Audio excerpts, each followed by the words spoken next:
আরে ভাই, কত কোটি টাকা ইনকাম করলে একটা মানুষ বড় লোক হতে পারে, এটার কোনো দাঁড়িপাল্লা আছে? জানা থাকলে বইলেন।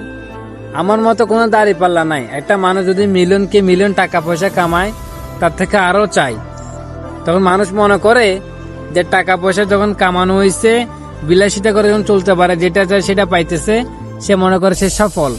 আদৌ কি সে সফল? এটাকে সফল বলে না ভাইয়া, এটাকে বিলাসিতা বলে। সফল বলে তখন যখন কম টাকায় আপনার বাবা মা আত্মীয় স্বজন সবাই খুশি থাকবে, আপনাকে দিয়ে কেউ মনে কষ্ট পাবে না, আপনাকে দিয়ে ইসলামের জন্য কোনো কিছু হবে, আপনাকে দিয়ে যখন ইসলামের কোনো খ্যাতম নিতে পারবে, তখন সেটাকে সফল বলে ভাইয়া। ওটাকে সফলতা বলে না, ওটাকে বিলাসিতা বলে। অতএব কম টাকায় খুশি থাকেন। অতিরিক্ত টাকার মধ্যে শান্তি নাই। যে কম টাকা ইনকাম করে দেখবেন নাকে তেল দিয়ে ঘুমাইতেছে, কোনো খবর নাই, একটা ওষুধও খাইতে হইতেছে না। আর যে টাকা বেশি ইনকাম করে তার টাকা কোথায় রাখবে, তার ব্যাংকে কোনো লুটপাট হয়ে যেতেছে কিনা, সে চিন্তায় ঘুমাইতে পারতেছে না। ট্যাবলেট একটা না 10টাও খাইলে ঘুম হইতেছে না।